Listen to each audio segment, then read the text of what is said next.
back in time to the dawn of the 20th century, a moment when the world was exhaling one era and quietly inhaling another. The calendar reads 1901.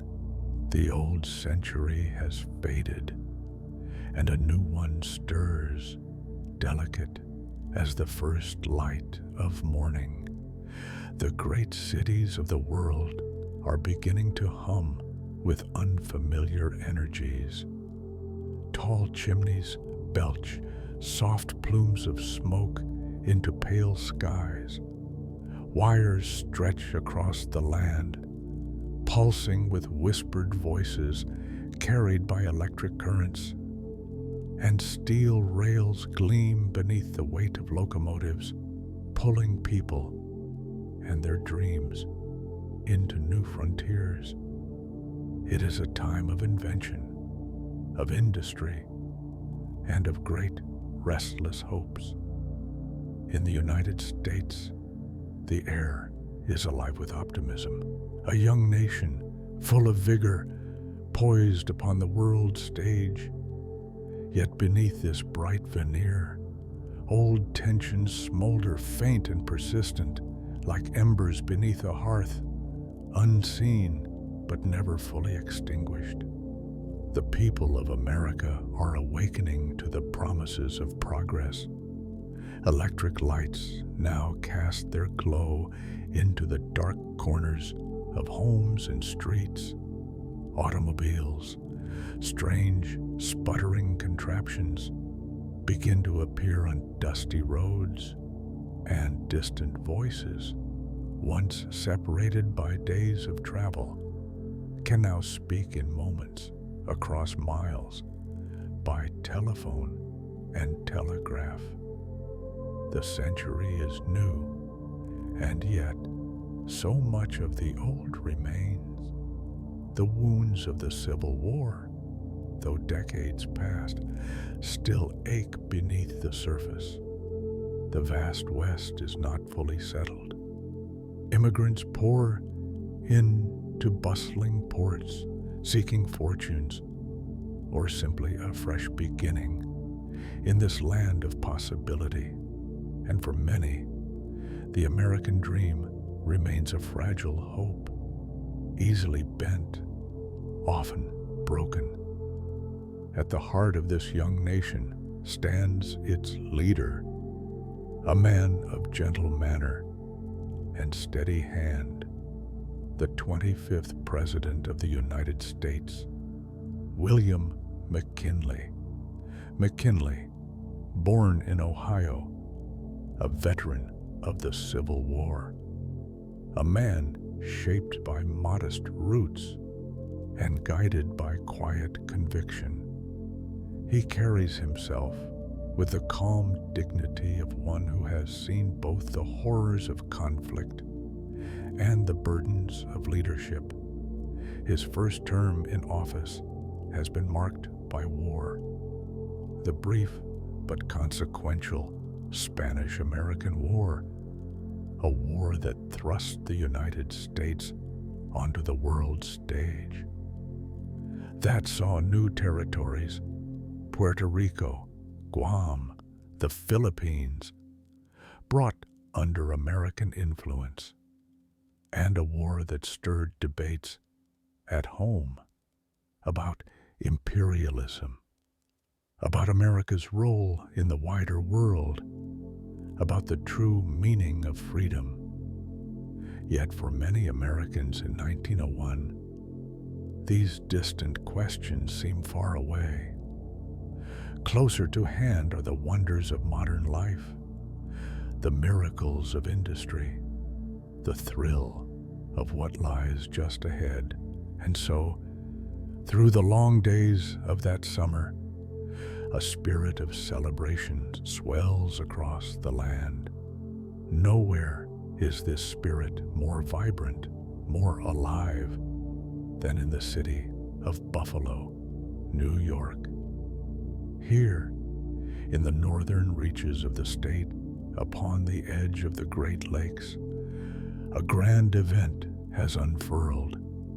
the Pan-American Exposition, a fair, a festival, a world of marvels gathered beneath the summer sky, its purpose to showcase the wonders of the Americas, to celebrate progress, invention, unity across the Western Hemisphere.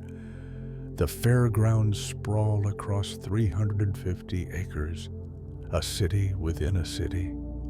Graceful pavilions rise amid gardens and fountains. Brilliant arches span broad avenues. And at night, oh, at night, the entire landscape glows with the soft, enchanting light of thousands of electric bulbs.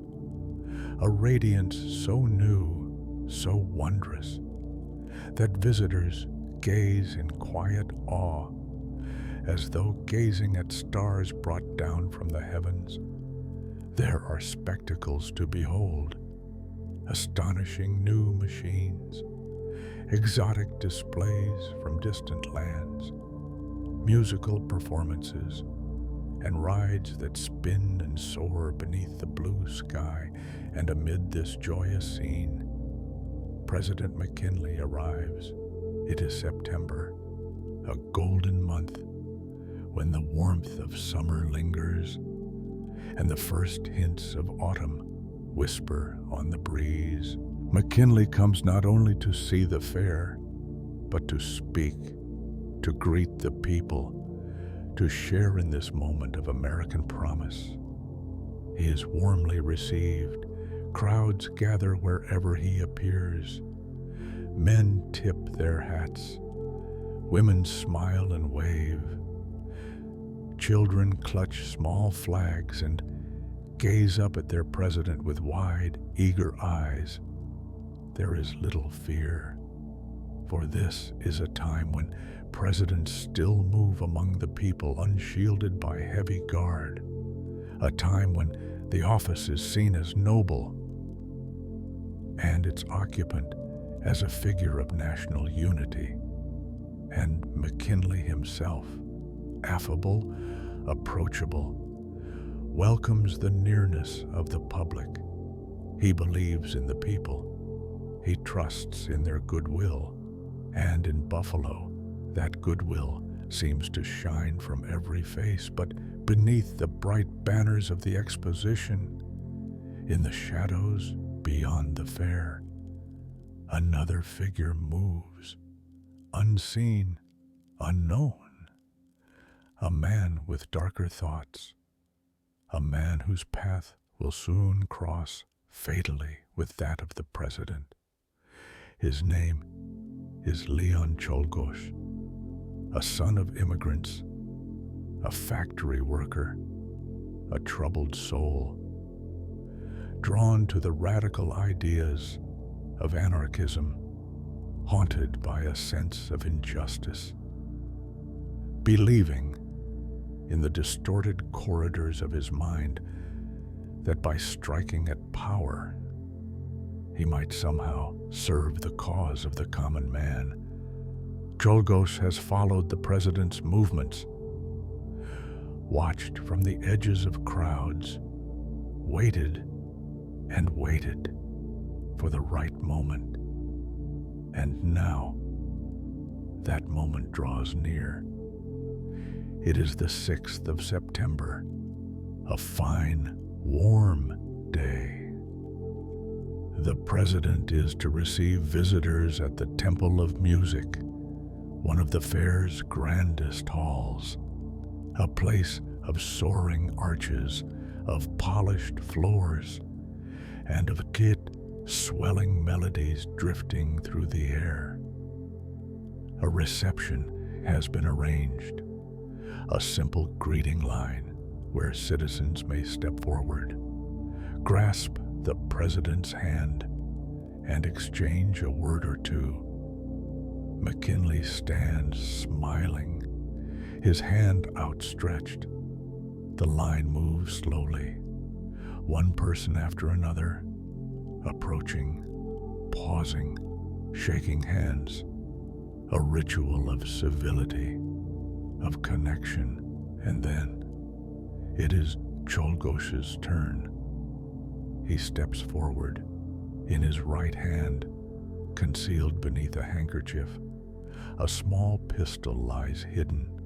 The president, seeing no threat, extends his hand as he has for so many others. 2 shots ring out, sharp, sudden, shattering the gentle hum of the hall. McKinley staggers. The crowd gasps, then erupts into chaos. Secret Service agents, belatedly reacting, seize Czolgosz, beating him to the ground, wresting the weapon from his grasp. But the damage is done. The bullet has found its mark. McKinley, pale but composed, is helped to a chair. "I be careful, boys," he murmurs softly. "Don't let them hurt him." Even in this moment, wounded, he thinks first of others, of fairness, of restraint.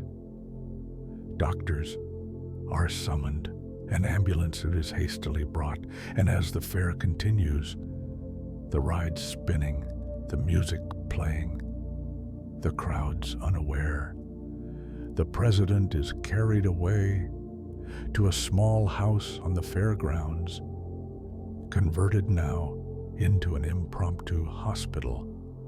There, beneath the dim light of gas lamps, the battle for his life begins. In those hours and in the days that follow, the nation will hold its breath, a quiet collective vigil, waiting, hoping, fearing. And here, dear listener, we will pause. The story, like the nation, poised on the edge of an uncertain dawn. The soft light of late afternoon fades gently now over the fairgrounds of Buffalo and over the modest house where the wounded president lies. Inside, the air is hushed, curtains drawn, lamps burning low, shadows lingering in every corner. Doctors move quietly, their voices muted, their expression solemn, for in truth, though they work with care, they know that the path ahead is uncertain. The bullet, though small, has torn through flesh, grazed bone, its path irregular, hidden deep within the body. In these early years of modern medicine, without the tools we would know today, there is little they can do but hope and wait and watch. And so the vigil begins. Word spread swiftly, carried by telegraph wires that hum through the night, from Buffalo to Albany, to Washington, to every distant town and homestead. Across the country, the news appears in headlines. President McKinley shot, and in homes from Maine to California, families gather by the hearth, voices low, eyes heavy with concern.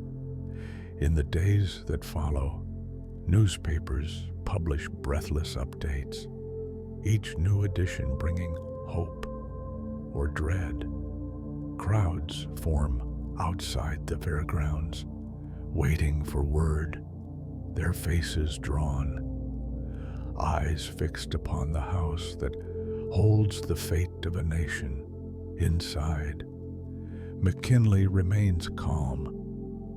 He speaks softly to his wife, Ida, ever devoted, though frail in health. To his aides, to his physicians. He bears his wound with quiet dignity, the same steady resolve that had marked his life. Through the windows, the muffled sounds of the fair drift in. Music, laughter, life inruhe, continuing beyond these walls, unaware, perhaps, unwilling, perhaps, to fully grasp the gravity within, for the fair itself cannot simply stop. So much has been invested, so many have traveled from afar. The exhibitions continue, the pavilions glow each night, and visitors stroll the boulevards beneath canopies of light. Even as behind drawn curtains, the president's life hangs in delicate balance. Each morning, hopeful bulletins are issued. The president rests comfortably. His pulse is steady. He has taken nourishment. And across the country, hope flickers. In the cities, in small towns, in the hearts of a people bound now by shared anxiety. Yet beneath the surface, concern deepens, for there are signs the wound is not healing.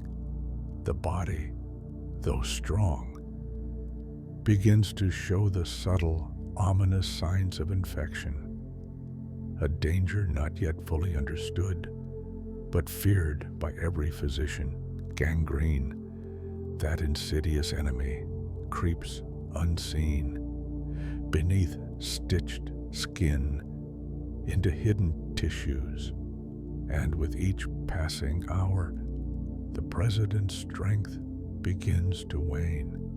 Outside, the nation watches. In Washington, in the halls of government, anxious whispers begin. What will happen if the president does not recover? What will become of the country? Poised now between two futures, for behind the figure of McKinley stands another man, younger, bolder, restless with energy. Vice President Theodore Roosevelt. Roosevelt, just 42 years old, a war hero, a reformer, a figure both admired and feared by some. He is not in Buffalo when the shooting occurs. Hearing the news, he races to the president's side. Then, reassured by early reports, retreats briefly into the Adirondack wilderness, a momentary return to nature, to solitude, unaware that the tide is turning, and turn it does. By the 12th of September, hope gives way to dread. McKinley grows weaker, his breath shallow, his color fading. The physicians, grim-faced, begin to prepare for the inevitable. In the deep hours of night, as gas lamps flicker and muffled footfalls echo in the quiet house, the president speaks softly to Ida. It is God's will, not ours. Let his will be done. His words, gentle, resigned, a farewell in all but name. And so, as dawn approaches, on the 14th of September, William McKinley slips from life, leaving behind a grieving nation. The bells toll across Buffalo, across New York, across the land, slow, mournful, echoing through streets and valleys, carrying the news to all who hear. In Washington, the flag is lowered. In homes and churches, candles are lit, and in every heart, the question lingers, what now? The fairgrounds, so bright, so filled with promise, now seem subdued, their glowing arches dimmed by sorrow. For though the exposition continues, it does so beneath a pall, a shadow cast by a single fateful act.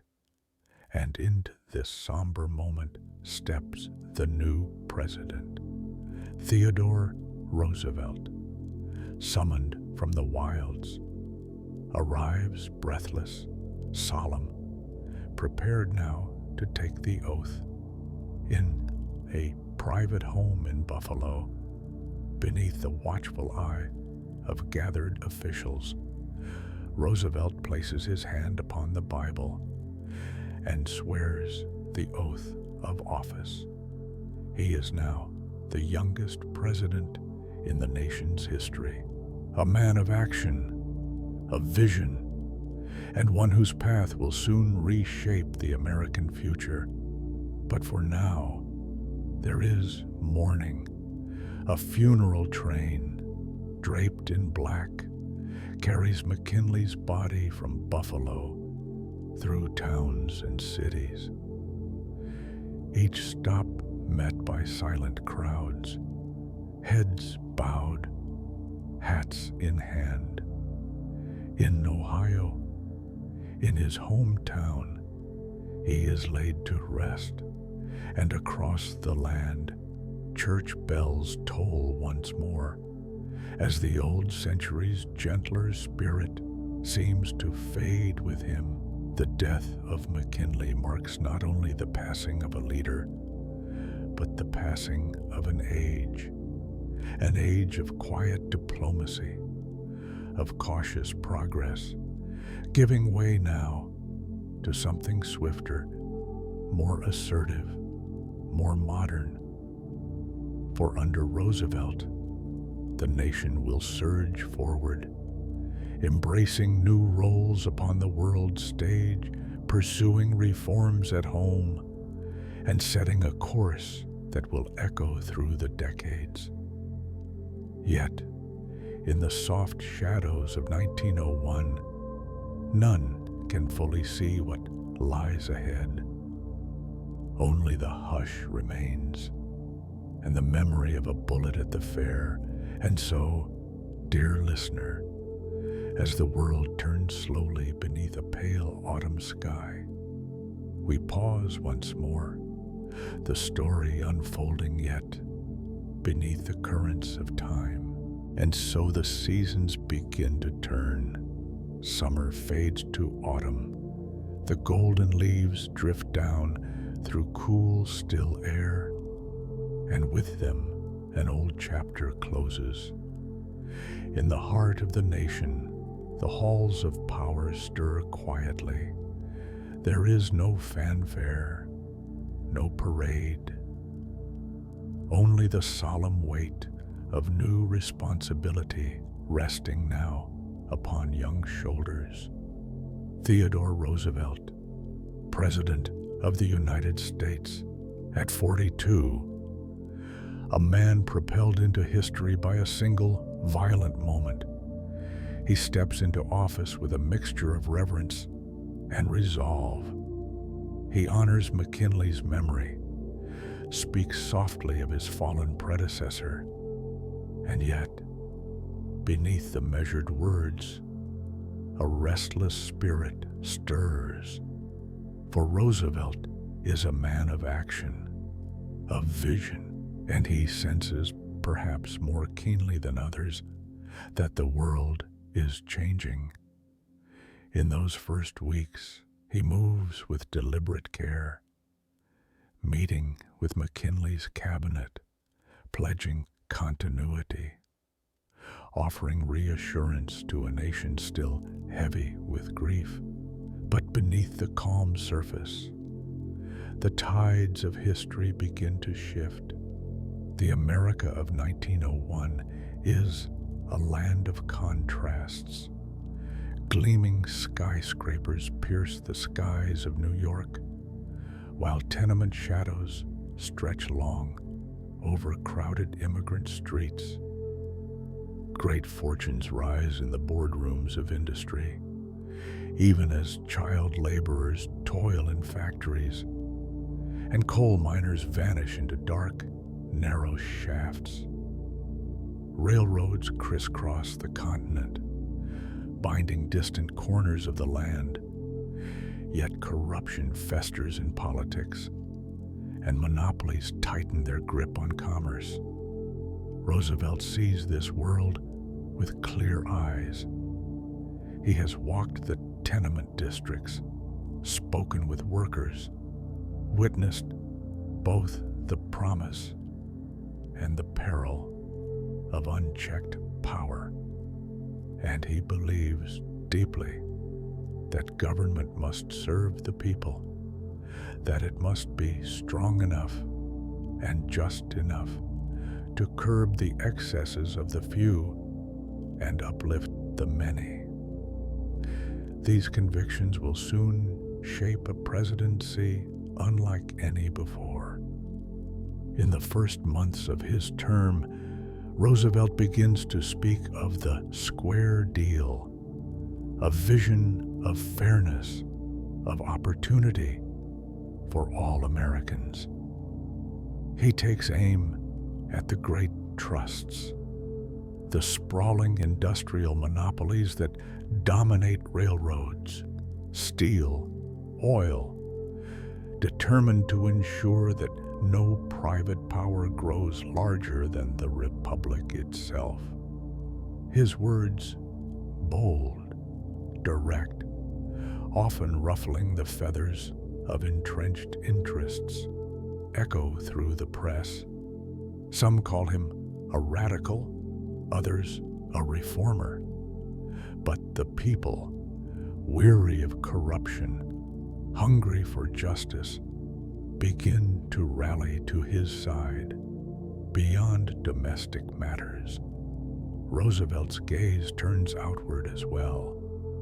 The world of 1901 is a world of empires, the British, the French, the Germans, all staking claims across Africa and Asia, and the United States, still young, still finding its place, now faces its own choices.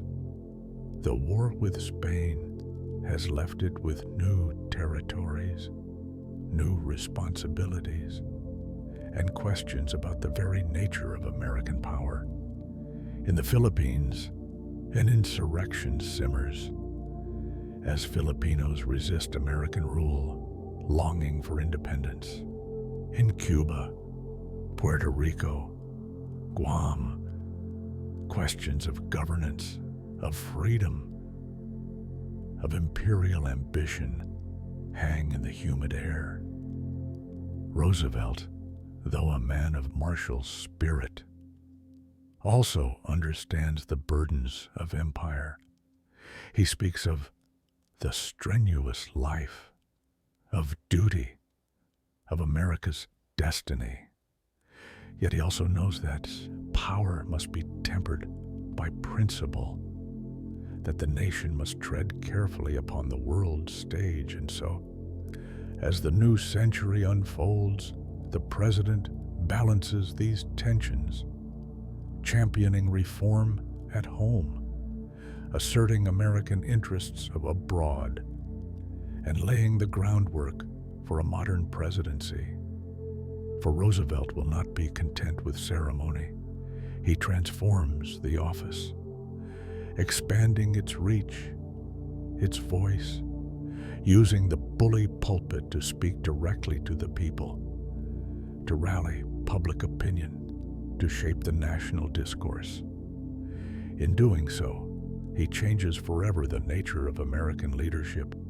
No longer a distant figurehead, the president becomes a central actor, a voice heard in every home, a symbol of the nation's aspirations and its conscience. Yet all this, the energy, the vision, the sweeping change, has its roots in that quiet September morning, in a pistol concealed beneath a handkerchief, in a moment when history turned upon the squeeze of a trigger. Had McKinley lived, the course of the nation might have followed a gentler arc, continuing in the careful, measured steps of the late 19th century. But with his passing, and with Roosevelt's rise, America strides boldly into the modern age.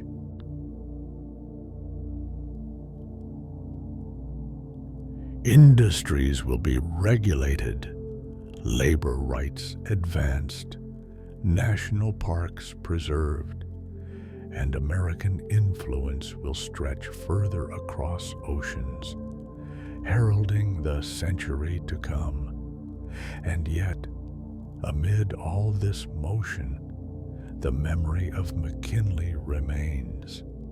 In Buffalo, the fair concludes, the pavilions dismantled, the arches taken down, leaving behind only photographs and the echo of footsteps upon quiet paths.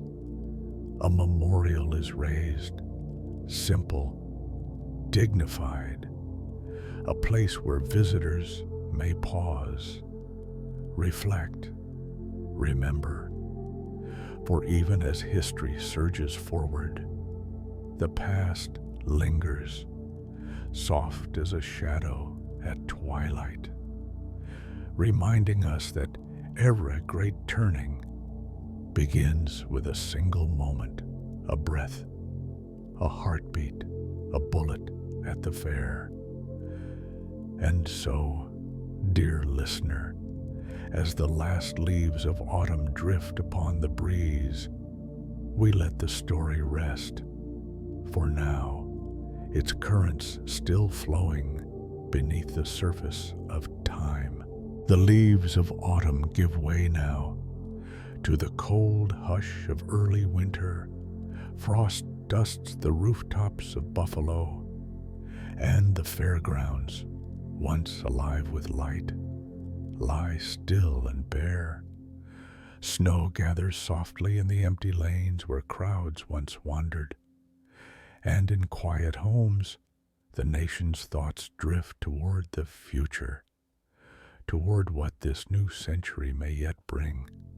Theodore Roosevelt settles into the long rhythms of the presidency, the White House, that grand old mansion of marble and memory, now hums with fresh energy, where once its corridors echoed with soft-voiced caution.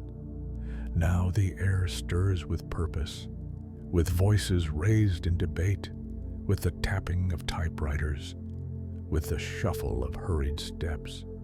For Roosevelt is no passive occupant. He views the presidency not as a ceremonial role, but as a living force, a moral guidepost for the nation. And across America, that energy begins to take hold. In the great cities, change stirs. Newspapers fill their pages with stories of reform, of corruption challenged, of trust-busting trials. In dusty mining towns and factory districts, the cries of laborers grow louder, demanding fair wages, safer conditions, a voice in the halls of power. And though resistance is fierce, from captains of industry, from entrenched politicians, the tide begins to turn. Roosevelt, wielding the power of the federal government, brings suit against the mighty Northern Securities Company, a trust that controls vast stretches of railroads, strangling competition. The courts rule in his favor, and with that single blow, the age of unchecked monopolies begins to crack. the people, long skeptical of distant authority, now begin to see the presidency as their advocate, a source of justice and hope. Yet not all change comes through law. Roosevelt also seeks to shape the very soul of the nation. He champions the beauty of the natural world, the towering forests, the wild rivers, the vast open plains. He sees in them something vital, something worth preserving amid the rush of industry. And so, with steady hand, he sets aside millions of acres for national parks, forests, monuments, an act that echoes still as hikers tread trails beneath ancient pines, as children gaze up at stone cliffs and endless skies. But beyond America's borders, the world watches and wonders, for this young, brash nation, once content to gaze inward, now casts its eyes across distant seas. The Panama Canal, long a dream of engineers and empires, now takes shape beneath Roosevelt's gaze, a passage to link the oceans, to speed commerce, to project power. Workers toil beneath the tropical sun, battling mud, disease, engineering challenges vast and unforgiving. And when, at last, the canal is completed, it stands as a symbol of American resolve, of ingenuity, of rising influence. Yet such influence brings dangers, too. In the Far East, tensions simmer. Russia and Japan eye each other warily, their ambitions colliding upon the fields of Manchuria and the waters of the Pacific. When war breaks out, it is Roosevelt who steps forward, not with cannon, but with diplomacy. He invites both nations to the negotiating table, brokered peace with patience and care. For this, he is awarded the Nobel Peace Prize, a first for an American president. And so the image of America shifts, no longer an isolated republic, but a growing force, both in war and in peace, upon the global stage. Yet at home, beneath the bright veneer of progress, deeper currents flow. The assassination of McKinley had not only ended a presidency, it had exposed the vulnerabilities of public life. Security around presidents grows tighter. The Secret Service, once tasked mainly with financial crimes, now takes on a broader role. Their quiet presence a constant shadow at the president's side, and in the hearts of many, a lingering unease remains. For anarchist movements, though small, still stir in certain corners. Pamphlets circulate, fiery speeches echo in shadowed halls, and the specter of violence, of sudden upheaval, haunts the edges of public discourse. In response, new laws are crafted, tightening immigration controls, targeting radical elements, seeking, in the language of the day, to safeguard the republic. Yet these efforts too carry risk of fear overriding freedom, of justice clouded by suspicion. And so, as the first years of the new century unfold, America moves forward boldly, yet warily, embracing modernity, while wrestling with the shadows of its own making. Roosevelt's presidency, born of tragedy, reshapes the office, brings vigor where once there was restraint, carves a path that future leaders will follow. But the echoes of that September morning, of the bullet at the fair, remain. In later years, historians will ponder, how might the century have unfolded had McKinley lived? Would America have moved more slowly, more cautiously, upon the world stage? Would the great progressive reforms have come later, or not at all?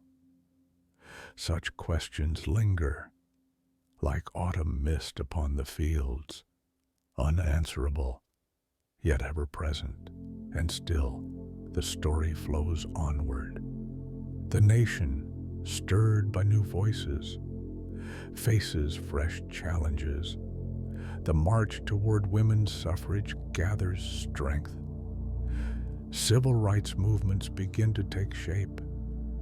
The churning engines of industry drive ever faster, drawing millions into cities, into new ways of life. And all the while, the memory of 1901 whispers beneath it all, a reminder of how swiftly history can turn, of how one moment, one act, can alter the course of nations. And so, dear listener, beneath the quiet stars of another passing year, we pause once more, for the river of time moves ever onward, and the story is far from done.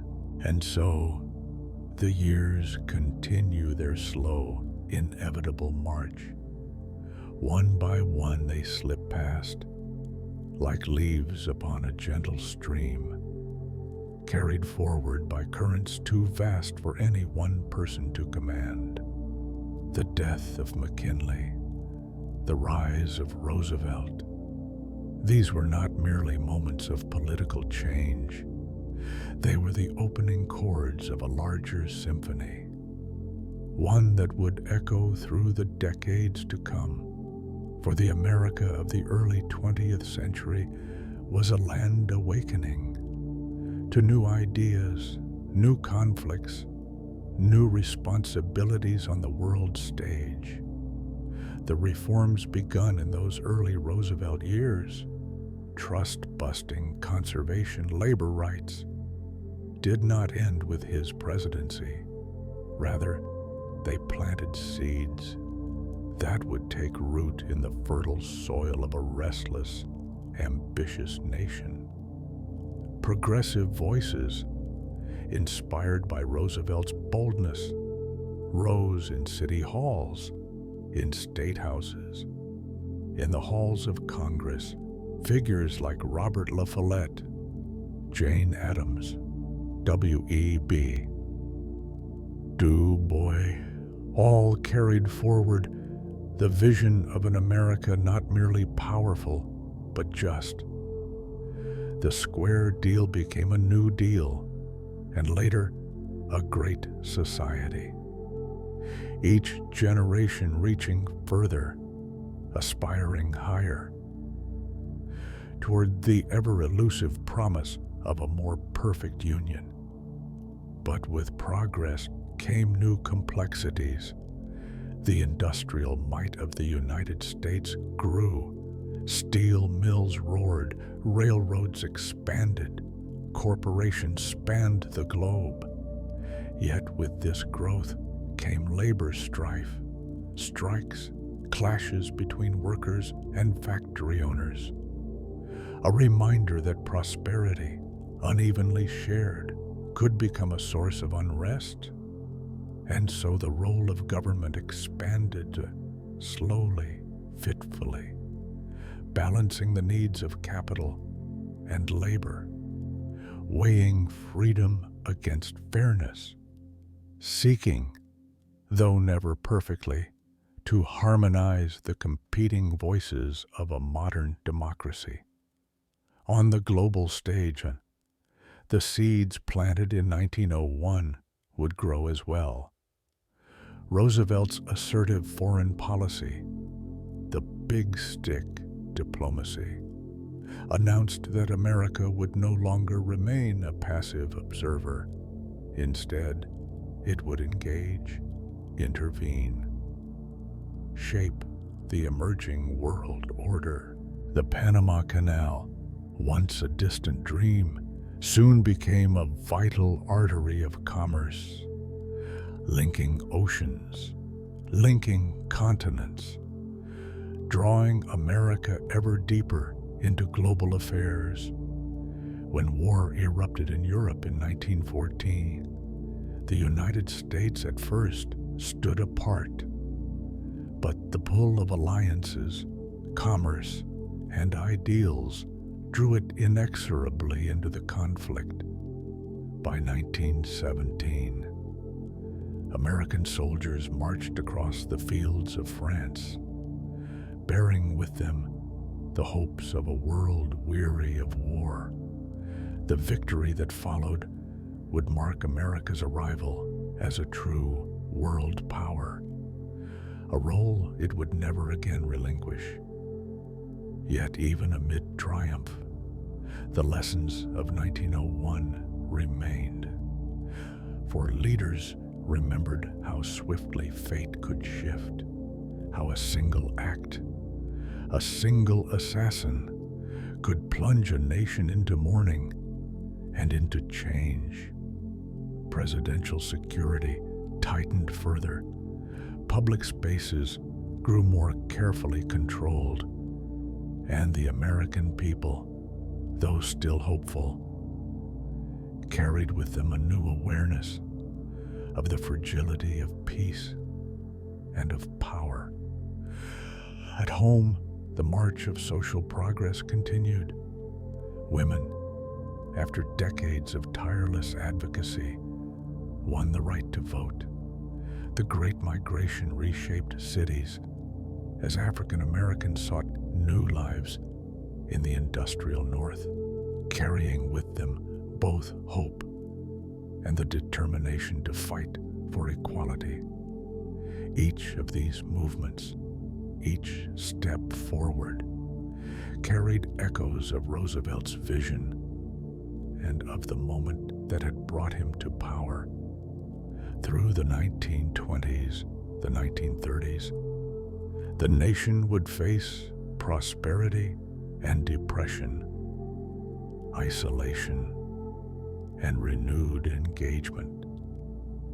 The stock market crash of 1929, the Great Depression that followed, tested the resilience of the American spirit and again reshaped the role of government in the lives of its citizens.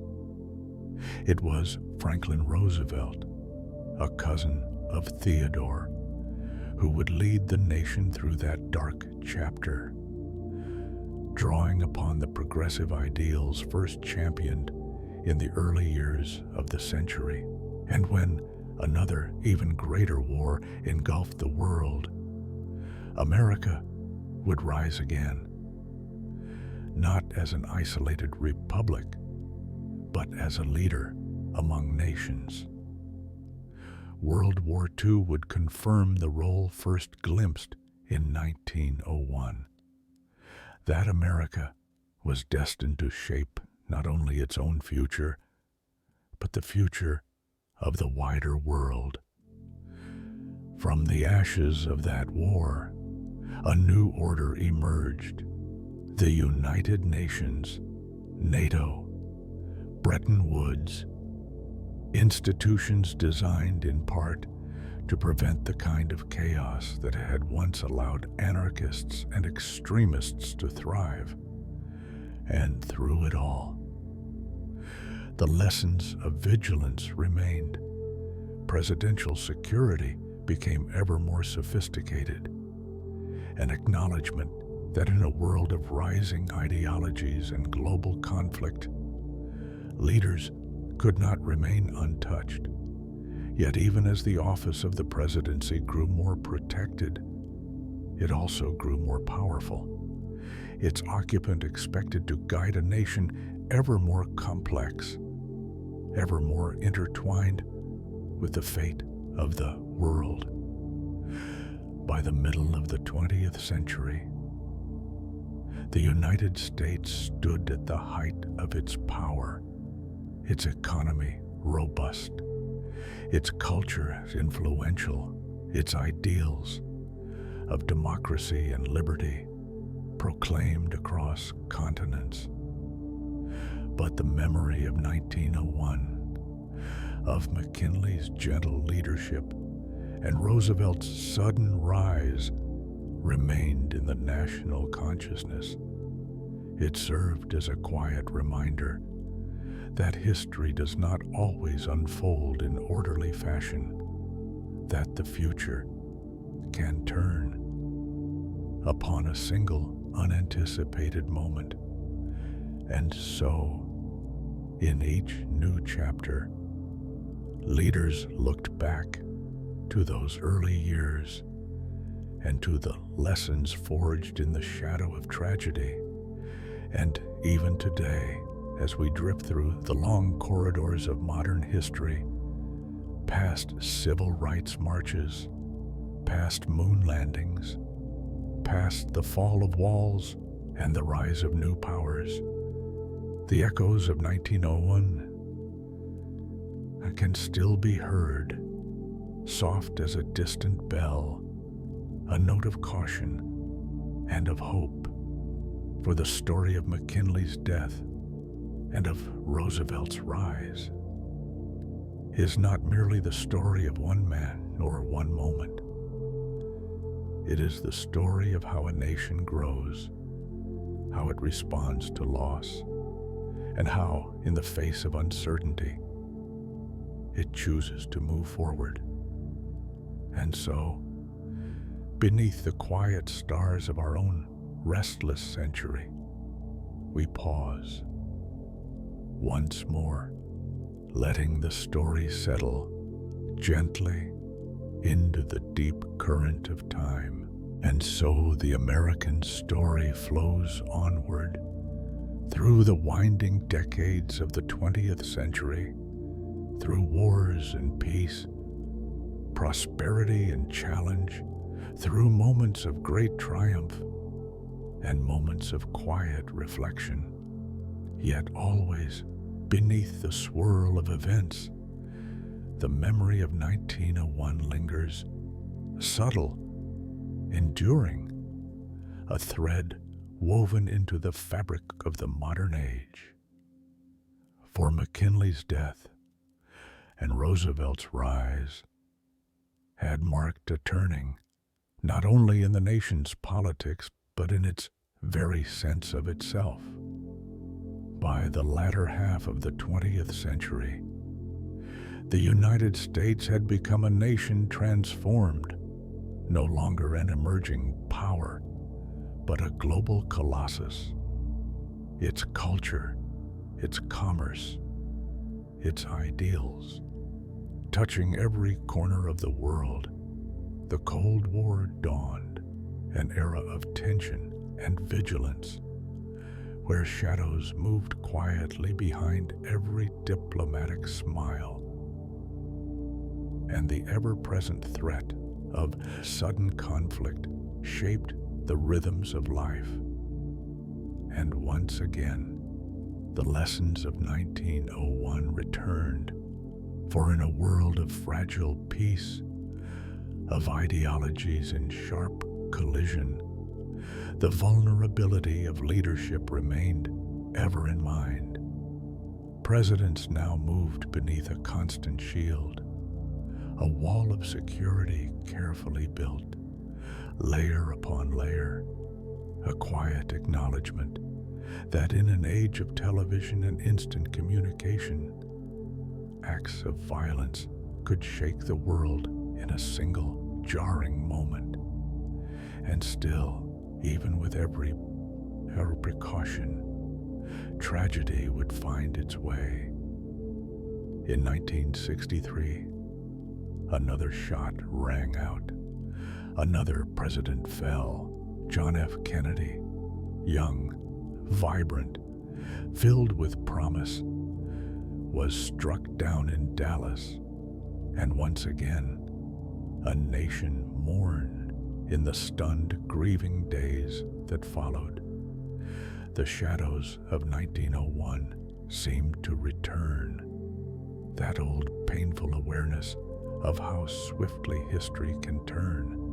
And in the years that followed, each new leader, each new generation would carry that awareness with them, not in fear, but in understanding that power, however great, is fragile, that no shield is perfect, that leadership carries risks, and that a nation must always be prepared to endure, to remember, and to move forward. As the 20th century gave way to the 21st, a new era dawned, one of dazzling technology, of instant communication, of a world drawn ever closer through screens and signals. And yet, the deeper currents remained unchanged. The presidency, once a quiet office of gentle diplomacy, had become a stage of constant scrutiny, its occupant now not only a leader, but a symbol, an image projected to millions. Every word weighed, every moment captured. In this bright, restless age, the echoes of 1901 still whispered, reminding each new generation of the delicate thread upon which history hangs. And as new challenges rose, terrorism, economic upheaval, global pandemics, the wisdom born of those earlier years proved ever more valuable. For even amid the rush of modern life, the old truths endure, that leadership is not merely about power, but about character, that the strength of a nation lies not only in its armies, but in the resilience of its people, and that in moments of darkness, it is the quiet resolve, the steady heart that lights the way. The story of 1901, the bullet at the fair, had begun as a tragedy, but from its sorrow had come a new understanding of what leadership could be and must be. Through every crisis, through every uncertain dawn, that legacy endures. And so, as we stand now, in our own moment in time, amid our own hopes and fears, we do well to remember, to look back, to see how far we have come, and to honor the moments, both grand and small, that shaped the path. For in the quiet pause of reflection, we find perspective, and in the soft echoes of the past, we hear the steady rhythm of the human spirit, enduring, ever onward. And so, dear listener, as the night deepens and the stars wheel gently across the heavens, we let the story drift into the stillness of time, its lessons softly held, its memory ever alive.